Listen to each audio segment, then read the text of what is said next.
Selamat pagi Indonesia. Anda menyaksikan seputar Bali terkini pukul 9 WITA bersama saya Arna Suputra.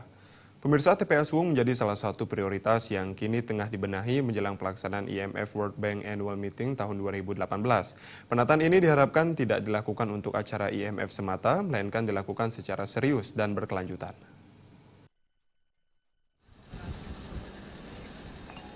Menjelang acara IMF World Bank Annual Meeting tahun 2018, perbaikan dan pembangunan infrastruktur kini tengah dipercepat pemerintah. Salah satu pembenahan yang dilakukan mencakup penataan tempat pembuangan akhir TPA Suwung. Penataan TPA Suwung yang bertahun-tahun telah memberikan dampak negatif bagi masyarakat sekitar. Penataan TPA Suwung ditargetkan rampung Agustus 2018. Klien adat Banjar Pesanggaran, Wayan Widiada mewakili masyarakat terdampak TPA Suwung berharap penataan ini tak hanya dilakukan untuk acara IMF, namun ditata dan dikelola secara serius dan berkelanjutan oleh pihak terkait. Jangan sampai kegagalan pengelolaan TPA Suwung kembali terjadi. Kami sangat berharap dan menekankan sekali kepada pemerintah daerah, terutama yang bertanggung jawab dengan hal ini, sekali lagi jangan bekerja untuk IMF saja. Mari kita bekerja untuk Bali. Mari kita bekerja untuk pelestarian lingkungan.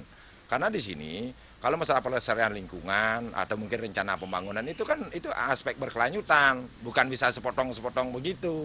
Dan yang kedua, tidak ada harapan lagi, ini penekanan gitu. Kalau seandainya itu masih dilakukan setengah hati, udah barang tentu dan pasti masyarakat di lingkungan ini tidak akan bisa terima.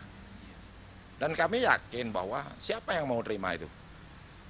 Sekarang berbuatlah semaksimal mungkin pemerintah-pemerintah yang terkait, instansi yang terkait, terutama DLHK, yang itu mudah-mudahan ke depannya, apalagi sekarang Pak Kadis DLHK yang sekarang sedang gencarnya mendengung-dengungkan, istilahnya boleh katakan dokumen lingkungan itu, segala macam penataan lingkungan itu supaya benar-benar dilaksanakan.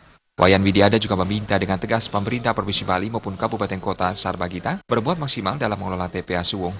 Selain memberi dampak langsung kepada masyarakat sekitar, keberadaan TPA Suwung juga sangat berpengaruh terhadap citra pariwisata Bali. Gargita Bali TV. Nantikan seputar Bali terkini 1 jam mendatang. Selamat pagi dan sampai jumpa.